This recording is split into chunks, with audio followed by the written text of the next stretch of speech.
Hi everyone, it's Christian Girl Kelly, and this is story time. So, it's the beginning of the spring this year, and one of my girls and I, we decided that we wanted to take like a multi-country tour during one of our vacations.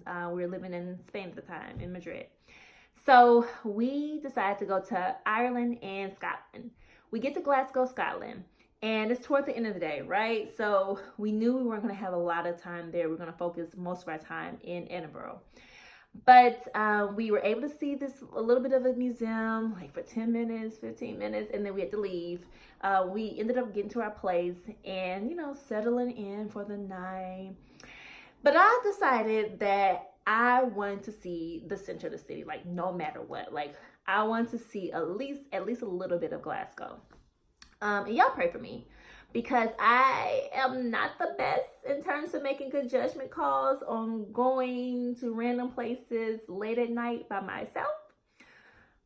Thankfully, the Lord is covering me and has been covering me. And I think my mama is praying over me because I've been safe up to this point. But that's just me. And so I'm like, girl, I know you're going to stay here, but I want to see the center of the city. So I'm going to go. Y'all, it was rainy that night. This is like 9:30-ish. It's dark. But I'm like, okay, I don't know this place, but I'm going to figure it out, get my little Google Maps together, get my little other apps together to figure out how to get there. So I figured out the subway station system somehow. And, as I was like waiting for the train, I was like, I don't think this was the best decision you've made, on this trip. I was like, no, I want to see the center of the city. I want to see it. And so while I was on the train, right, I saw this guy and he was like, getting closer to people and started to talk to them about something. I was like, not interested. I'm going to, put on my face, to say like, do not disturb. But, it seemed something was different about him. And so, I kind of listened in a little bit as he got closer to another woman close to me. And it sounded like he was talking about God. And I was like, okay. But I'm not so sure yet, where he's going with it. So when I get off the subway, I realized that I really did make a good decision because I didn't know where I was going. I was hungry. It was rainy. It was dark. I didn't know the place. It was in a major city. So I had to figure something out. And I looked at the guy. Youngish guy. He was probably like, late 20s, I want to say. Maybe early 30s.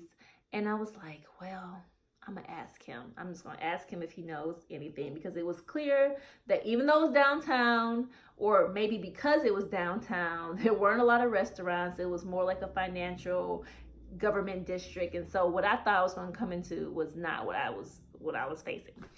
So I went to this random stranger and I was like, do you know anything about the area?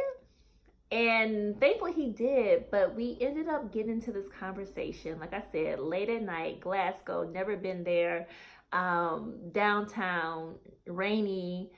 And we started talking about why he was there. And he was, a former student. He had come back because he was starting a campus ministry. And he was asking people or inviting people to come to one of the Bible studies at the campus ministries. First meeting of that new term. And so it was just really, really crazy. Like we got into this conversation. So we talked a little bit about him and his background. He went to school there. He was not from Scotland. And then, we talked about my background a bit and, why I was there. And we just decided, he told me where like some restaurants were. Unfortunately, they were not open. A little bit more on that later, but we just stopped because he was going another direction. I was going straight to try to figure out this food situation. And we just prayed. Like we like sent something at each other and we just prayed. And I don't know, that was a risk, right? But we prayed over his campus ministry, his purpose, for being a foreigner in that country and God sending him back there to do that work. And for like my life and, being a foreigner in another country. And for the work that he had for me, God had for me in that country. And, we ended that prayer on that random street in the middle of Glasgow And I said to him, and I can't remember his name right now, but I said to him, hey, if I don't see you again in my travels here while I'm in the area, I'll see you again in heaven. And that's how we ended it. That's how we kind of separated, went our own ways. And so I ended up not really focusing on the food thing. I took a couple of pictures downtown. I was like, you need to get your behind back to safety now. But I just share that story because it's one of my stories. And, you know, people will find themselves encountering all kinds of situations. I think it's kind of like a metaphor. You know, we go through these seasons of our lives, these times where it's like a little dark or very dark and rainy, and we don't know anyone, and we feel like we're all by ourselves. And you know, there's no like very visible safety net that we're around. And then God will send someone. He will send light into those dark places. And then you end up praying and you feel that power with someone who is part of the same body that you're part of, the same body of Christ. That's crazy. That's powerful. So I pray that that touches someone.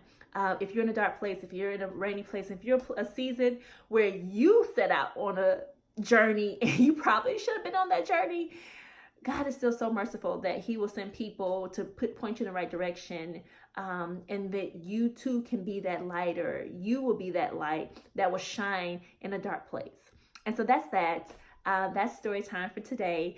And the last thing, this is going to be what we do in the story time. I'm going to like just flip through random Psalm or Proverbs and I'll read it. I'm in Psalms 126. This is my Spanish English Bible. I could probably tell a story about some of my Bibles, but this one came from two Colombians who I met in China. That's another story, but we'll read. This is 126, and I'll read the first verse in Spanish and English. So we'll start with Spanish. And it says, Cuando el Señor cambió la suerte de Sion, nos pareció que estábamos soñando. And it says, when the Lord brought us back to Jerusalem, it was like a dream. That's the verse of the day. Hope you guys are blessed. And I look forward to seeing you guys on this channel again. Please like, please subscribe, and please share with other people. It's Christian Girl Kelly. See you next time.